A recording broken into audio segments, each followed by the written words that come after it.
ശബരിമല അയ്യപ്പൻ്റെ സ്വർണം കട്ട കേസിൽ എനിക്ക് കേരള ഹൈക്കോടതിയുടെ ദേവസ്വം ബോർഡ് ബെഞ്ചിൻ്റെ മുൻപാകെ സമർപ്പിക്കാനുള്ളത്,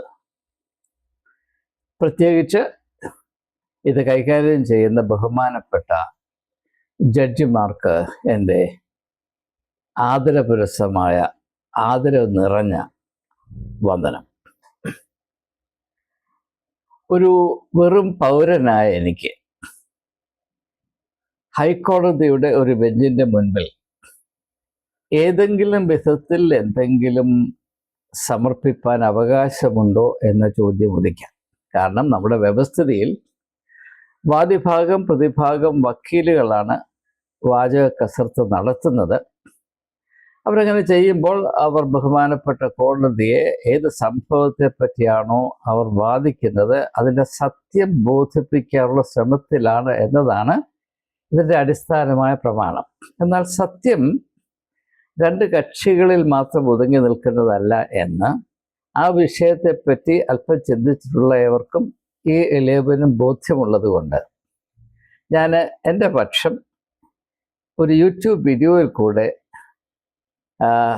നിങ്ങളുടെ ഏവരുടെയും പരിഗണനയ്ക്ക് സവിനയം സമർപ്പിക്കുകയാണ്.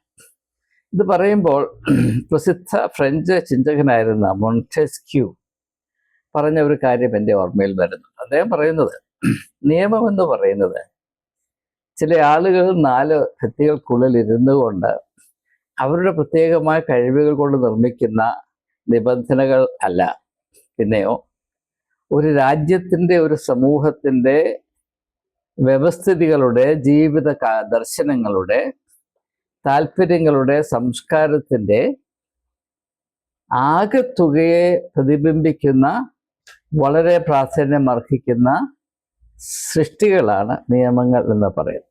അങ്ങനെയെങ്കിൽ ഒരു വക്കീലല്ലാത്ത എനിക്ക്, രണ്ട് കക്ഷിയിലും പെടാത്ത എനിക്ക് ഇപ്പോൾ പൊതുശ്രദ്ധയിൽ മുറ്റി നിൽക്കുന്ന സംഭവത്തെപ്പറ്റി ചില അടിസ്ഥാന പ്രമാണങ്ങൾ ബഹുമാനപ്പെട്ട കോടതിയുടെ മുമ്പിൽ സമർപ്പിക്കാനുണ്ട്. ഞാനത് കേരളത്തിൻ്റെ ചരിത്രത്തിൽ മുൻപ് ഇങ്ങനെ ഉണ്ടായിട്ടില്ല എങ്കിലും ഞാനതിനു വേണ്ടി ശ്രമിക്കുക. ഇനി എനിക്ക് ബഹുമാനപ്പെട്ട കോടതിയുടെ മുമ്പിൽ അവതരിപ്പിക്കാനുള്ള കാര്യം ഒരു ഉദാഹരണത്തിൽ കൂടെ ഞാൻ ആരംഭിക്കട്ടെ. ഉദാഹരണം ആശയങ്ങളെ സ്പഷ്ടമാക്കുമെന്നത് ഏവർക്കും തുല്യമായി ബോധ്യമുള്ളതാണ്. നമുക്ക് ഏവർക്കും പരിചയമുള്ള കൗണ്ട് ലിയോ ടോൾസ്റ്റോയ്. അദ്ദേഹത്തിൻ്റെ ജീവിതത്തിൻ്റെ അവസാന ഘട്ടത്തിൽ അദ്ദേഹവും അദ്ദേഹത്തിൻ്റെ ഭാര്യയായിരുന്ന സോഫിയ ഓൺഡ്രേവിന, സോഫിയ മലയാളത്തിലാണെങ്കിൽ സോഫി എന്ന് പറയും, സോഫിയ ആൻഡ് ഓൺഡ്രേവിന. അപ്പോൾ ടോൾസ്റ്റോയും തൻ്റെ ഭാര്യയായ സോഫിയയുമായി വലിയ ഒരു അഭിപ്രായ വ്യത്യാസമുണ്ടായി.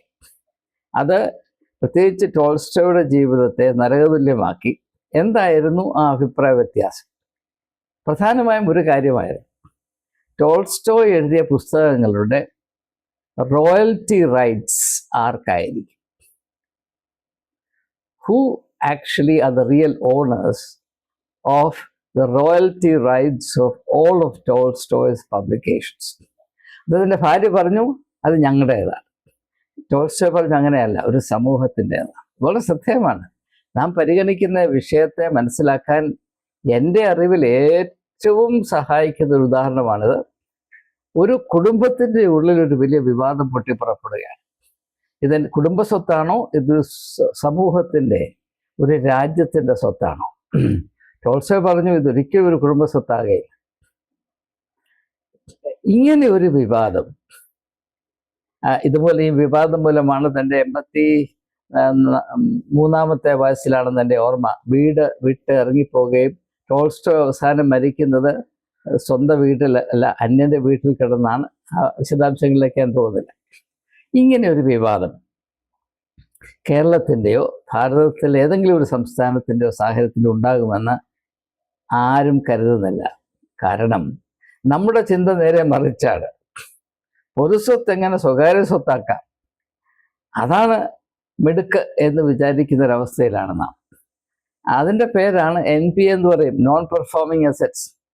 ശതകോടികൾ ശതകോടികൾ ശതകോടികൾ നമ്മുടെ ബാങ്കുകളിൽ നിന്ന് കൊള്ളയടിച്ച് അത് ഏറ്റവും ധനാഢ്യരായ ആളുകൾ കൊള്ളയടിക്കുന്നത് കൊണ്ട് അവരോട് തിരിച്ചു മേടിക്കാൻ ഒരു മാർഗവുമില്ലാതെ അതിന് മോഷണമെന്ന് പേര് പറയാൻ വയ്യാത്തത് കൊണ്ട് നോൺ പെർഫോമിംഗ് അസറ്റ്സ് എന്നാണ് പറയുന്നത്.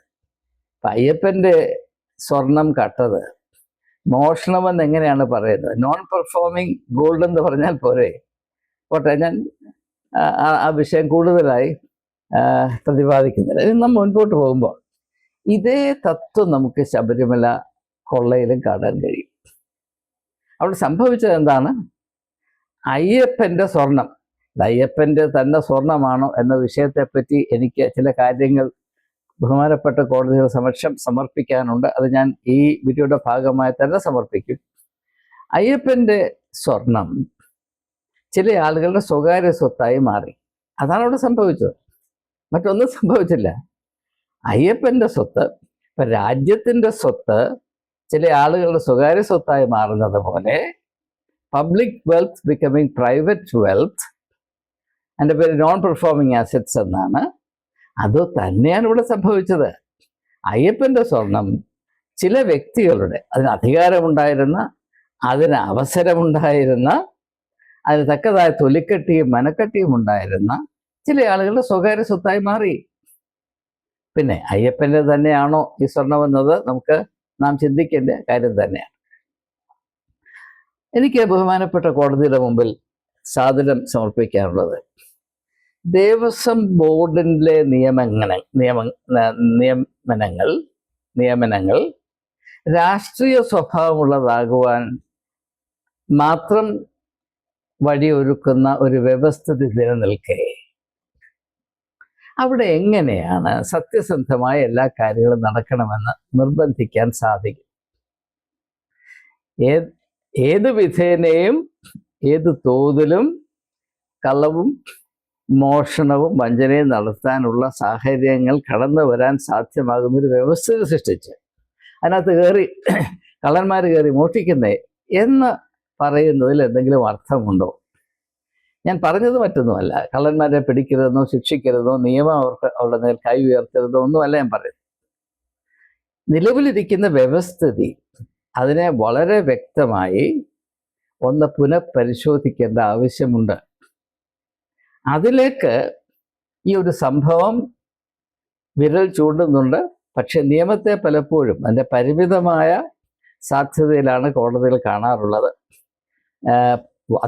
ദീർഘനാളുകൾക്ക് മുൻപ്, എനിക്ക് തോന്നുന്നു ഒരു 40-45 വർഷങ്ങൾക്ക് മുൻപ് ഞാൻ ഒരു ടുബാക്കോ സംബന്ധമായ കോൺഫറൻസിൽ പങ്കെടുക്കുമ്പോൾ അതിൽ ഒരു മുഖ്യ റിസോഴ്സ് പേഴ്സണായിരുന്നത് ജസ്റ്റിസ് BR കൃഷ്ണ അയ്യരാണ്. അപ്പോൾ അദ്ദേഹം അന്ന് പറഞ്ഞ ഒരു കാര്യം യുവാവായിരുന്ന എൻ്റെ മനസ്സിൽ നന്നേ തറച്ചു. അദ്ദേഹം പറഞ്ഞു, law should not only be an instrument for protecting personal rights and public order, law should also be an instrument for bringing about healthy changes. ഇത് കോടതികൾ വേണ്ടതുപോലെ പരിഗണിക്കുന്നു എന്ന് എനിക്കറിയില്ല. എൻ്റെ അറിവുകേട് ഞാനോട് വെളിപ്പെടുത്തുന്നു. പക്ഷെ അങ്ങനെ ആയാൽ കൊള്ളാം എന്ന ഒരു ശക്തമായ അഭിപ്രായം ഈ എളിയ പൗരനുണ്ട് എന്ന് ബഹുമാനപ്പെട്ട കോടതി സമക്ഷം വളരെ വളരെ സവിനയം ഞാൻ സമർപ്പിക്കുകയാണ്. അതുകൊണ്ട് ദേവസ്വം ബോർഡിൻ്റെ ഇപ്പോഴത്തെ ഘടന അനുസരിച്ച് നോക്കുമ്പോൾ അവിടെ നടന്ന കൊള്ള അതിന് 2 തരത്തിലുള്ള സംരക്ഷണമുണ്ട്. The robbery, the theft that happened in the sacred precincts of Lord Ayyappa has a double protection. അതിന് സ്റ്റേറ്റിൻ്റെ പ്രൊട്ടക്ഷനുണ്ട്. അതുകൊണ്ടാണല്ലോ ധൈര്യമായിട്ട് ഇതങ്ങ് ചെയ്തത്. യാതൊരു ലഗാനുമില്ലാതെ ഇങ്ങനെ മോഷണം നടത്താൻ കാര്യം നിയമത്തിൻ്റെ, സംസ്ഥാനത്തിൻ്റെ, സർക്കാരിൻ്റെ സംരക്ഷണമുണ്ട് എന്ന ഉറപ്പ് കൊണ്ട് മാത്രമാണ്. അതുപോലെ തന്നെ മതത്തിൻ്റെയും പ്രൊട്ടക്ഷനുണ്ട്. അവിടെയാണ് തന്ത്രി വരുന്നത്. തന്ത്രിയോട് ആർക്കും ചോദിക്കാൻ സാധ്യമല്ല. ആചാരകാര്യങ്ങളിൽ തന്ത്രിയോട് ആരും ചോദിക്കരുത്. പക്ഷേ ഈ മോഷണം എങ്ങനെയാണ് ആചാര അനുഷ്ഠാനങ്ങളിൽ ഉൾപ്പെടുന്നത് എന്നതിനെപ്പറ്റി തന്ത്രിയോ മറ്റാരും ഒന്നും പറഞ്ഞതുവരെ കേട്ടില്ല. ബഹുമാനപ്പെട്ട കോടതി ഈ കാര്യത്തിൽ ഒരു സ്പഷ്ടത വരുത്താൻ ശ്രമിക്കും എന്ന് എനിക്ക് ഉത്തമ വിശ്വാസമുണ്ട്. അതുകൊണ്ട് നിയമം, അത് സംബന്ധമായ വ്യവസ്ഥിതികൾ മോഷണത്തെ സംരക്ഷിക്കുകയും സാധൂകരിക്കുകയും ചെയ്യുന്ന ചില സാഹചര്യങ്ങൾ ഈ അടുത്ത കാലത്ത് നമ്മൾ ശ്രദ്ധയിൽപ്പെട്ടിട്ടുണ്ട്. അതിൻ്റെ ഏറ്റവും ഉത്തമ ഉദാഹരണമാണ് സുപ്രീം കോടതി 2017 ഓർത്തഡോക്സ് സഭയ്ക്ക് നൽകിയ ഒരു വലിയ വിധിയുണ്ട്. ആ വിധിയുടെ അടിസ്ഥാനത്തിൽ സഹോദരി സഭയായ യാക്കോബ സഭയുടെ 1006 പള്ളികൾ, അതിൻ്റെ വസ്തുവകകൾ സംബന്ധമായ സ്ഥാപനങ്ങൾ, ഇവയൊക്കെയും അവരിൽ നിന്ന് പിടിച്ചു പറിക്കാനുള്ള ഒരു ലൈസൻസ് കൊടുത്തു. ആ ഒറ്റ വിധിയിൽ കൂടെ ഓർത്തഡോക്സ് സഭയ്ക്ക് ലഭിക്കുന്ന ലാഭം ഏതാണ്ട് 7,000 കോടി തൊട്ട് 10,000 കോടി രൂപ വരെയാണ്, ലളിതമായ കണക്ക് പറഞ്ഞാൽ. അങ്ങനെ വെച്ച് നോക്കുമ്പോൾ അയ്യപ്പ ക്ഷേത്രത്തിൽ നടന്ന കൊള്ള ഒന്നുമില്ല, വെറും കപ്പലണ്ടി വിൽക്കുന്നത് പോലെ ഉള്ളൂ. എന്നാൽ അയ്യപ്പൻ്റെ സ്വർണം കട്ടെ എന്ന് പറയുന്നതും ഓർത്തഡോക്സ് സഭ, യാക്കോബ സഭയുടെ 1000-ൽ പരം പള്ളികൾ പിടിച്ചു പറിക്കുന്നതും തമ്മിലുള്ള വ്യത്യാസം എന്താണെന്ന് ചോദിച്ചാൽ, സുപ്രീം കോടതി അങ്ങനെ ഒരു വിധി കൊടുത്തു. അങ്ങനെ വിധി കൊടുക്കുമ്പോൾ പരിഗണിച്ചത് എന്താണ് എന്നൊക്കെ പൊതുജനം വേണ്ടതുപോലെ മനസ്സിലാക്കുന്നുണ്ട് എന്നാണ് ഞാൻ പ്രതീക്ഷിക്കുന്നത്. ഏതായാലും ഞാൻ അതിനെപ്പറ്റി കൂടുതലായി പറയുന്നില്ല. മതം എവിടെയൊക്കെ ഉണ്ടോ അവിടെയൊക്കെ ഇതൊക്കെ പ്രതീക്ഷിക്കാവുന്നതാണ് എന്നത് ഞാൻ ബഹുമാനപ്പെട്ട കോടതിയിൽ സമർപ്പിക്കുകയാണ്. അപ്പം അതുകൊണ്ട് എന്നെ സംബന്ധിച്ചിടത്തോളം ഒരു പൗരൻ എന്ന നിലയിൽ രണ്ട് കക്ഷികളുടെയും രണ്ട് സൈഡിൻ്റെയും കൂടെ നിൽക്കാത്ത ഒരു ന്യൂട്രൽ പൊസിഷനായി നിൽക്കുന്ന എന്നെ സംബന്ധിച്ചിടത്തോളം ഈ ശബരിമലയിൽ നടന്ന വലിയ കൊള്ള അത് മതത്തിൻ്റെ ഒരു സ്വഭാവത്തെ ചിത്രീകരിക്കുന്നു. അതിലേക്ക് നമ്മുടെ ശ്രദ്ധ, പൊതുജന ശ്രദ്ധ ആവശ്യപ്പെടുന്നു.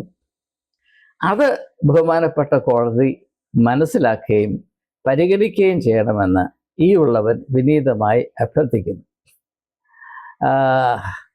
കാരണം ഇതുവരെ ഈ സംഭവം കൈകാര്യം ചെയ്യപ്പെട്ട വിധത്തെ ഞാൻ സസൂക്ഷ്മം വീക്ഷിച്ചതിൽ നിന്ന് എനിക്ക് മനസ്സിലാകുന്നത് ഈ ഒരു പരിഗണനയെ 100% അവഗണിച്ചു വച്ചിരിക്കുന്നു എന്നതുകൊണ്ടാണ്.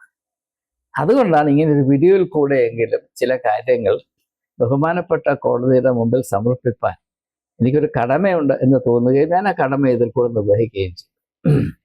അപ്പോൾ മതത്തെ സംബന്ധിച്ചിട്ടുള്ള ഈ പ്രത്യേകമായ വസ്തുത എന്താണ്? അത് ബഹുമാനപ്പെട്ട കോടതി മനസ്സിലാക്കാൻ ശ്രമിക്കും. അതിനുവേണ്ടിയുള്ള ഒരു ചെറിയ സംഭാവനയായിട്ടാണ് ഞാനത് ചെയ്യുന്നത്. മതം നിലനിൽക്കുന്നതും മതം വലിയ നേട്ടങ്ങൾ കൈവരിക്കുന്നതും റിലിജിയൻ ത്രൈവ്സ് ആൻഡ് ഫ്ലറിഷസ് ഒരു ചിന്താക്കുഴപ്പം, ഒരു കൺഫ്യൂഷനിലാണ്. Religion thrives on a tremendous confusion. ആ കൺഫ്യൂഷൻ എന്താണ്?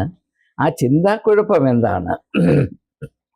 ആ ആശയ കൊളാമറിച്ചിൽ എന്താണ് എന്നത് ശബരിമല സംഭവം വളരെ കൃത്യമായി രേഖപ്പെടുത്തുന്നുണ്ട്. ആ കൊളാമറിച്ചിൽ, ആ ചിന്ത, കൺഫ്യൂഷൻ നമുക്ക് വളരെ ലളിതമായി സൂചിപ്പിക്കാം. മതത്തിൻ്റെ ഹൃദയം ദൈവമാണോ സ്വർണമാണോ? അതിൻ്റെ ഉത്തരം ഞാൻ പറയുന്നത്, മതമെന്ന് പറഞ്ഞാൽ ദൈവം സ്വർണവും സ്വർണം ദൈവവുമാകുന്ന വ്യവസ്ഥിതിയുടെ പേരാണ് മതം എന്നുള്ളത്. കഴിഞ്ഞ 5000 വർഷത്തെ മനുഷ്യ ചരിത്രം, മനുഷ്യൻ്റെ മതപരമായ ചരിത്രം പരിശോധിച്ചാൽ ഇതിൽ നിന്ന് വ്യത്യസ്തമായിട്ട് ഒന്നും തന്നെ കാണാൻ കഴിയുകയില്ല എന്ന് എനിക്ക് ഉത്തമ വിശ്വാസമുണ്ട്. അതുകൊണ്ട് ഒന്നുകൂടെ പറയട്ടെ, മതം എന്നാൽ ദൈവം സ്വർണമായും സ്വർണം ദൈവവുമായി തീരുന്ന ഒരാശയക്കുഴപ്പത്തിൻ്റെ അതിവിശുദ്ധ കേന്ദ്രമാണ് ഈ മതം എന്ന് പറയും. അതിനകത്ത് ആ മോഷണം നടക്കുന്നത്, ജനങ്ങളെ വഞ്ചിക്കുന്നതെന്ന് പറഞ്ഞിട്ട് ഒരു കാര്യവുമില്ല. ഇപ്പോൾ ഞാൻ ക്രിസ്തുമതത്തിൽപ്പെട്ട ആളാണ്. യേശു യെരുശലേം ദേവാലയം, അതായത് യഹൂദൻ്റെ ശബരിമല ക്ഷേത്രമാണ് യെരുശലേം ദേവാലയം. അതിനെ വിളിച്ചത് കള്ളന്മാരുടെ ഗുഹ എന്നാണ്. കാരണം അങ്ങനെ ഇത് സംഭവിക്കത്തുള്ളൂ. ഞാൻ കൂടുതലായി വിശദീകരിക്കുന്നത് കാരണം ബഹുമാനപ്പെട്ട കോടതിയെ അടിസ്ഥാന പ്രമാണങ്ങൾ പറഞ്ഞ് മനസ്സിലാക്കേണ്ട ആവശ്യമില്ല എന്നതുകൊണ്ട് ഞാനത് വിടുകയാണ്. ഇത് മനസ്സിലാക്കാൻ എന്തുകൊണ്ടാണ് മതം ഇപ്രകാരം ഒരു ആശയക്കുഴപ്പത്തിൽ അള്ളിപ്പിടിച്ചു നിൽക്കുന്നതെന്ന് മനസ്സിലാക്കണമെങ്കിൽ നമുക്ക് മനുഷ്യ സ്വഭാവത്തെ ഒന്ന് പരിചയപ്പെടണം. മനുഷ്യന്റെ സ്വഭാവത്തിൽ അടങ്ങിയിരിക്കുന്ന ഒരു പ്രത്യേകത, അവന് അവൻ്റെ ഇച്ഛാശക്തി ഏതിനോടെങ്കിലും ഒന്ന് കൂട്ടി മുട്ടി സ്ഥാപിക്കണം. Man has a fundamental and imperious need to attach his will, ഇച്ഛാശക്തി, will to something or the other. അതിന് അവൻ കണ്ടുപിടിക്കുന്ന രണ്ട് കാര്യങ്ങൾ, ഒന്ന് സ്വത്ത്, രണ്ട് ദൈവം. പ്രധാനമായും സ്വത്ത് കിട്ടാനും കിട്ടിയ സ്വത്ത് നഷ്ടപ്പെടാതിരിക്കാനും ദൈവത്തെ ആശ്രയിക്കുന്നു. ഇത് മാത്രമേ സംഭവിക്കുന്നുള്ളൂ. ഇതിന് നമുക്ക് വിവരമില്ലാത്തതുകൊണ്ട് നമ്മൾ ഭക്തി എന്ന് പറയും. ഇതാണ് എൻ്റെ നഗ്ന സത്യം. ഞാൻ ഒന്നുകൂടെ പറയട്ടെ, മനുഷ്യ സ്വഭാവത്തിൻ്റെ ഒരു പ്രത്യേകത, ഒരു പരിമിതി, limitation, the most fundamental limitation of human nature is എല്ലാ വ്യക്തികൾക്കും, എല്ലാ മനുഷ്യർക്കും അവരുടെ ഇച്ഛാശക്തി ഏതിനോടെങ്കിലും ബന്ധം പുലർത്തത്തക്കവണ്ണം സ്ഥാപിക്കണം. ഇപ്പം പ്രൈവറ്റ് പ്രോപ്പർട്ടി, അത് എൻ്റെ ഇച്ഛാശക്തിക്ക് അനുസരിച്ച് നിൽക്കുന്നതാണ്. ഞാൻ എൻ്റെ ഇച്ഛാശക്തി അതിൽ കൊണ്ട് സ്ഥാപിച്ചു. I deposited, I connected my will power to my property. അതുകൊണ്ടാണല്ലോ എൻ്റെ പ്രോപ്പർട്ടി എന്ന് പറയുന്നത്. നിങ്ങളുടെ പ്രോപ്പർട്ടി എൻ്റെ പ്രോപ്പർട്ടി ആകത്തതിൻ്റെ കാര്യം അവിടെ എൻ്റെ ഇംഗിതം നടക്കാത്തത് കൊണ്ടാണ്. ഒന്ന്. അതുപോലെ തന്നെയാണ് മനുഷ്യൻ ദൈവത്തിലും കൊണ്ട് സ്ഥാപിക്കുക. എൻ്റെ ദൈവം ആരാണ്? എൻ്റെ ദൈവം എൻ്റെ ഇഷ്ടം അനുസരിച്ച് മാത്രം പ്രവർത്തിക്കുന്നതാണ് എൻ്റെ ദൈവം. ഇതാണ് മതം. അപ്പോൾ അങ്ങനെ എൻ്റെ ഇംഗിതം അനുസരിച്ച് പ്രവർത്തിക്കുന്ന ദൈവത്തോട് ഞാൻ ബന്ധം സ്ഥാപിച്ച് ആ ദൈവത്തെ പ്രീതിപ്പെടുത്തി നിർത്തിയാൽ എൻ്റെ പ്രോപ്പർട്ടി, എൻ്റെ ധനം, എൻ്റെ സ്വർണം വർദ്ധിക്കും എന്നതാണ് ഈ ഭക്തിയുടെ അന്തസത്ത എന്ന് ആരും പറയുന്നില്ല. അതാണ് ഏറ്റവും ഉച്ചസ്വരത്തിൽ വിളിച്ച് പറയേണ്ടത് എന്ന് ബഹുമാനപ്പെട്ട കോടതിയുടെ മുമ്പിൽ സവിനയം ഈ ഉള്ളവൻ സമർപ്പിക്കുകയാണ്. അപ്പം അതുകൊണ്ട് മനുഷ്യൻ്റെ സ്വഭാവത്തിൽ എപ്പോഴും രണ്ട് വലിയ ശക്തിയേറിയ ഘടകങ്ങൾ പരസ്പരം മത്സരിക്കുകയും ചിലപ്പോൾ അവ ഒരുമിച്ച് ഒരേ ദിശയിൽ പിടിച്ചു വലിക്കുകയും ചെയ്യും. അതിൻ്റെ പേര് സ്വർണമെന്നും ദൈവമെന്നുമാണ്. സ്വർണമാണ് ദൈവം, ദൈവമാണ് സ്വർണം. അപ്പോൾ ഈ മതമെന്ന് പറയുന്നത് ഞാൻ മുമ്പ് സൂചിപ്പിച്ചതുപോലെ ദൈവത്തെയും സ്വർണത്തെയും ഒരേ തട്ടിലിരുത്തുന്ന ഒരു പ്രതിഭാസമാണ്. അത് പരിഗണിക്കാതെ ഈ സംഭവത്തെ മനസ്സിലാക്കാൻ സാധിക്കില്ല. അപ്പോൾ ശബരിമലയിൽ നടന്നത് എന്താണ്? അയ്യപ്പനും സ്വർണവും അങ്ങോട്ടും ഇങ്ങോട്ടും ഇന്റർചേഞ്ചബിൾ എന്ന് ഇംഗ്ലീഷിൽ പറയും. അങ്ങനെയാണ്.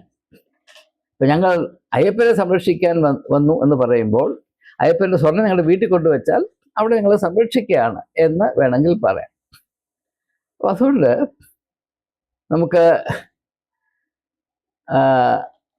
അർഹിക്കാത്ത എന്തെങ്കിലും അനുഗ്രഹം കിട്ടുമ്പോൾ പറയും ദൈവത്തിൻ്റെ ദാനമാണ്.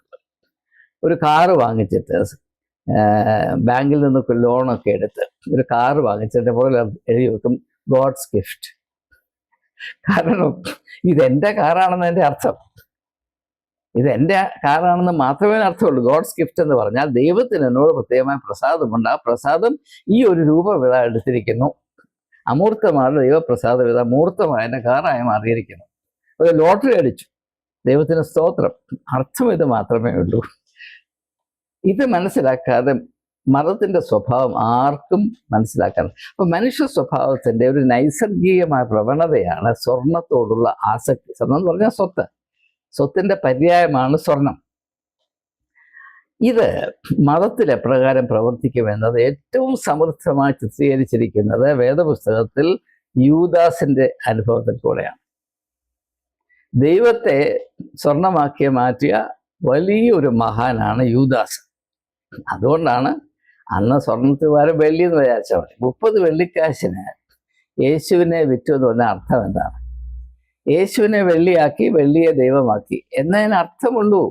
ഇത് നടക്കാത്ത ഒരു മതഭക്തിയുമില്ല. ഇപ്പൊ കേരളത്തിൽ പോട്ടയുണ്ട്, അല്ലെങ്കിൽ ആലപ്പുഴ കൃപാസനമുണ്ട്. അവിടെ ഒക്കെ നടക്കുന്നത് ദൈവത്തെ സ്വർണമാക്കുന്ന പരിപാടിയാണ്. കാരണം അങ്ങനെ ആരാധനയ്ക്ക് വരുന്ന ആളുകളുടെ ദൈവം സ്വർണമാണ്. അതുകൊണ്ട് അവിടെ കൃപാസനത്തിൽ പോയാൽ ദൈവത്തെ സ്വർണമാക്കാം. അങ്ങനെ ദൈവത്തെ സ്വർണമാക്കിയാൽ കൂടുതൽ സ്വർണം നമ്മുടെ പോക്കറ്റിൽ വരും എന്ന ഒരേ ഒരു ധാരണ മാത്രമാണ്. അതുകൊണ്ട് യേശു പറഞ്ഞു, നിങ്ങളുടെ നിധി എവിടെയാണ് അവിടെ നിങ്ങളുടെ ഹൃദയവും ഇരിക്കും. നിങ്ങളുടെ ഹൃദയം ഏതിനോട് അടുത്ത് നിൽക്കുന്നു? അയ്യപ്പനോട് അടുത്ത് നിൽക്കുന്നോ? സ്വർണത്തോടടുത്ത് നിൽക്കുന്നോ? ദ്വാരപാലക പാളിയോടടുത്ത് നിൽക്കുന്നോ? അല്ലെങ്കിൽ ബിംബത്തിൽ പൂശിയിരിക്കുന്ന സ്വർണത്തിൽ നിൽക്കുന്ന, അല്ല കട്ടിളപ്പടിയിൽ വെച്ചിരിക്കുന്ന സ്വർണത്തിലോട് മുട്ടി നിൽക്കുന്നു, അതോ അയ്യപ്പനോട് മുട്ടി നിൽക്കുന്നു? ദേവസ്വം ബോർഡില് വളരെ ഭക്തന്മാരായ ആളുകൾ, ഭഗവാനോടുള്ള ഭക്തി മൂത്ത് ഇരിക്കാൻ വയ്യാതെ വന്ന ദേവസ്വം ബോർഡിൽ കയറിയ ആളുകളുടെ ഹൃദയം പറ്റി നിന്നത് അയ്യപ്പനോടാണോ അവിടെയൊക്കെ പറ്റിച്ചു വെച്ച സ്വർണത്തോടാണോ? നിങ്ങളൊന്ന് ബഹുമാനപ്പെട്ട കോടതി ഒന്ന്, നിങ്ങളെന്ന് ഞാൻ അറിയാൻ പറഞ്ഞ ഭാഷ വയ്ക്കാം, ബഹുമാനപ്പെട്ട കോടതി പരിഗണിക്കണം എന്ന് ഞാൻ അപേക്ഷിക്കാം. അതുകൊണ്ട് ലോകത്തിൽ ഒറ്റ മതമേ ഉള്ളൂ. ഈ പല മതങ്ങളൊക്കെ ഉണ്ടെന്ന് പറയുന്നത് വെറും തെറ്റാണ്. ഒരൊറ്റ മതമേ ഉള്ളൂ. ആ മതം എന്താണ്? സ്വർണത്തിൻ്റെ മതം. ദൈവത്തെ സ്വർണമാക്കുകയും സ്വർണത്തെ ദൈവമാക്കുകയും ചെയ്യുക എന്നതാണ് എല്ലാ മതത്തിൻ്റെയും ഹൃദയഭാഗം. ആ ഹൃദയഭാഗം വെച്ചൊന്ന് പരിശോധിച്ചാൽ ലോകത്തിൽ ഒറ്റ മതമേ ഉള്ളൂ. ആ മതം എന്താണെന്നാണ് നാം മനസ്സിലാക്കാൻ ശ്രമിച്ചുകൊണ്ടേയിരിക്കുന്നത്. അപ്പോൾ അതുകൊണ്ട് ഈ ഒരു കാഴ്ചപ്പാട്, ഈ ഒരു സമീപനം, ഈ ഒരു മതദർശനം, ഈ ഒരു ദൈവസങ്കല്പം മനുഷ്യൻ്റെ മനസ്സിൽ, മനുഷ്യൻ്റെ സ്വഭാവത്തിൽ, ഹ്യൂമൻ നേച്ചർ പ്രവർത്തിക്കുന്നിടത്തോളം കാലം എല്ലാ ആരാധനാലയങ്ങളും കള്ളന്മാരുടെ ഗുഹയായിത്തീരുമെന്ന് 2000 വർഷങ്ങൾക്ക് മുൻപ് യേശുക്രിസ്തു പറഞ്ഞു. അത് അന്ന് വരെ നടന്നിട്ടുള്ള സംഭവങ്ങളുടെ മുഴുവനും ഐതിഹാസികമായ രത്നച്ചുരുക്കമായിട്ടാണ് യേശു അപ്രകാരം ഒരു പ്രസ്താവന നടത്തിയത്. അപ്പോൾ അതുകൊണ്ട് ശബരിമലയിലും അത് തന്നെയാണ് നടന്നത്.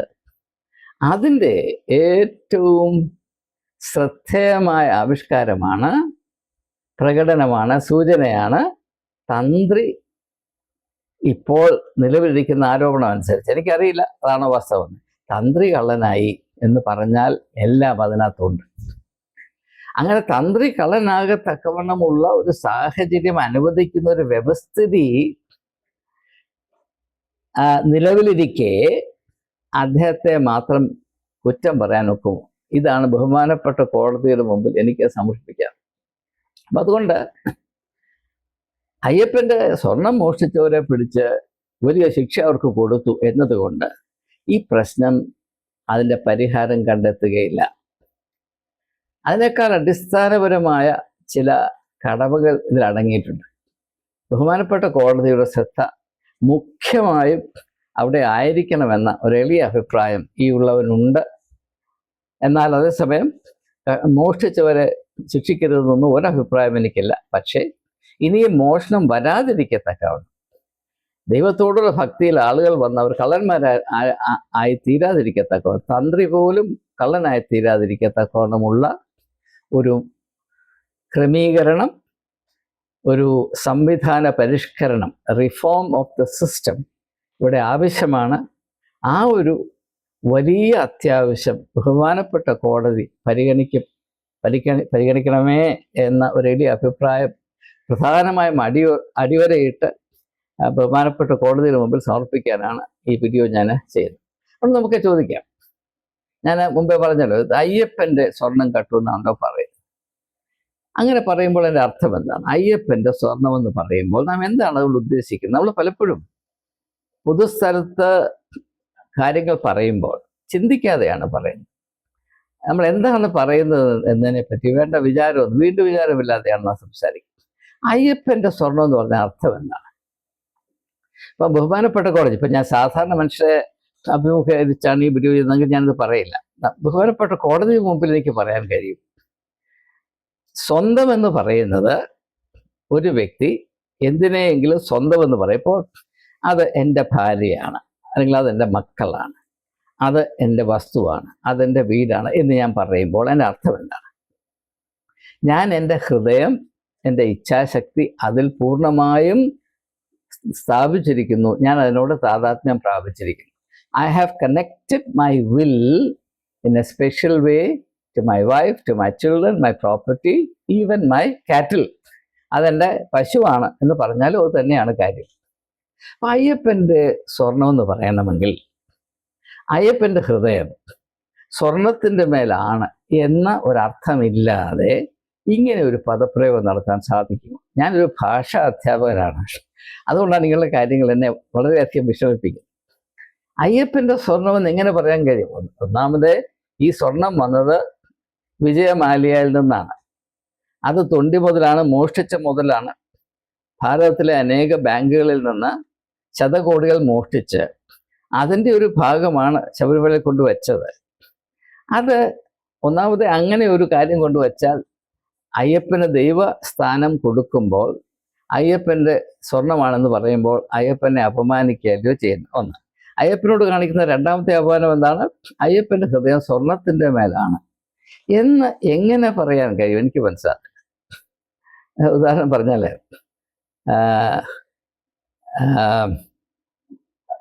ജോൺ വെസ്ലി എന്ന് പറയുന്ന ഒരു വലിയ സുവിശേഷകൻ ഇംഗ്ലണ്ടിലുണ്ടായിരുന്നു. അദ്ദേഹം ചില ധനശേഷിയുള്ളൊരു വ്യക്തിയായിരുന്നു.